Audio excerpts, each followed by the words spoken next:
Welcome back to my channel. This is Robert White. Today we are going to go ahead and take a look at a couple things special. Couple things, as you know, I lost a few things during the South Fork. This real quick. This is the 6.5 bone stag by Case. It is a double-bladed hunter. And male staying still. Size specs, you can see my previous videos on my carbon steel version, which is the red bone jig. That one is also a nice one. I got a couple updates on that one coming soon. Alrighty. Next, you probably wonder what the hell I'm going for. I'm going for this. This is the Springfield Mil-Spec 1911. No, those are not the stock grips. Empty in here. Empty in there. Always keep it locked and cocked. Right now it's empty, but I'm just doing that because it's proper habit with the 1911. Now, as you can see here, you got this beautiful stainless steel pistol with these beautiful New Mexico elk antler grips. More than likely these came from a shed. Now that one you can see there is a real slight little gap right there. Then ever so slightly right before this safety. But if you look at how this grip is down here, you can see how these are set to where I think that was unavoidable. It's nothing. It adds character. Really good action. Another thing I love about this gun is this. I'm going to show you right here. The magazine wasn't in, but it is empty. So what I'm going to do is show you this beautiful crisp trigger pull. Goes right about there then. Right there.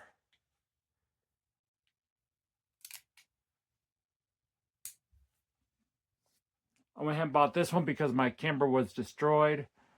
One of these days I'll probably go ahead and do a video with a picture of that in it and talk about some of the differences I'm seeing. This one is actually a very well made gun. Now you're wondering, why did I get the Springfield? And why did I get the Mil-Spec? The Mil-Spec was the one I wanted because it's plain jade.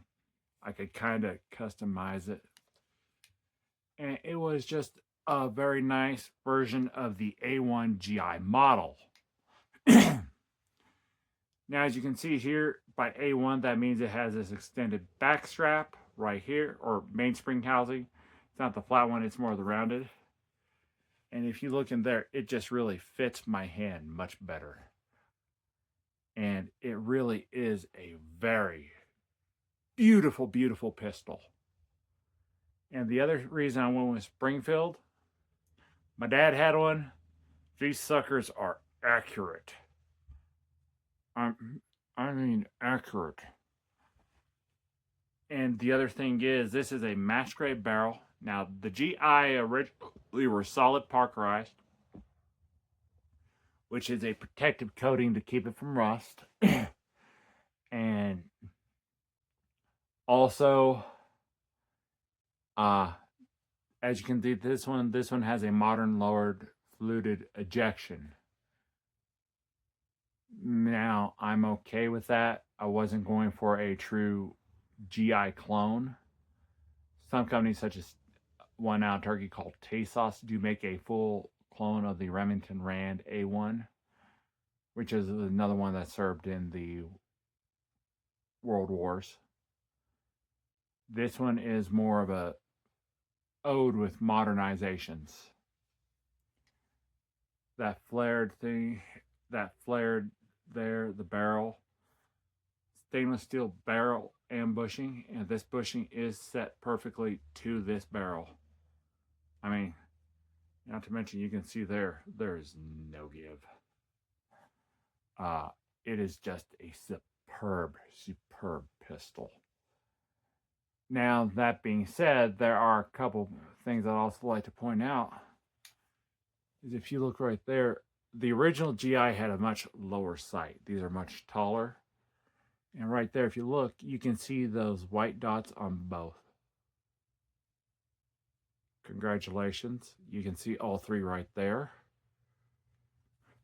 And that's a lot better, and I can hit bear with this and the little GI ones, which like came up about that tall compared to this, which is like right here. They came down to like half this size. So yeah, it was more like instinctive shooting them. Basically, like you had to become one with this gun and point it like a pointer finger. Now that's okay because their main weapon was the M1 Garand, not the 1911. This was a sidearm. Right now, this is the only firearm I own. As you know, my others were destroyed in the South Fork. And for its accuracy, it is astonishing. And I gotta admit, it is really beautiful. I do have a spare magazine over in my case on the one table. It is a Colt, which certainly explains why there's spring issues. Curly Colt is renowned for spring issues. I almost went for a Colt, but then I did some research and found out the issues. Now I'm glad I went with the Springfield. I'll get it posted and then do a review after I've done I'll be at about 100 rounds, so I'll be able to give you a better idea of what I think of the accuracy. I've only done 50 so far. This is more just the first impressions of what I've thought of this weapon so far. Stay tuned when I get to the 1500 round mark, then I'll be able to really give you a review. You have a good day. God bless. Like, subscribe, and share, and all that fun stuff. Thank you.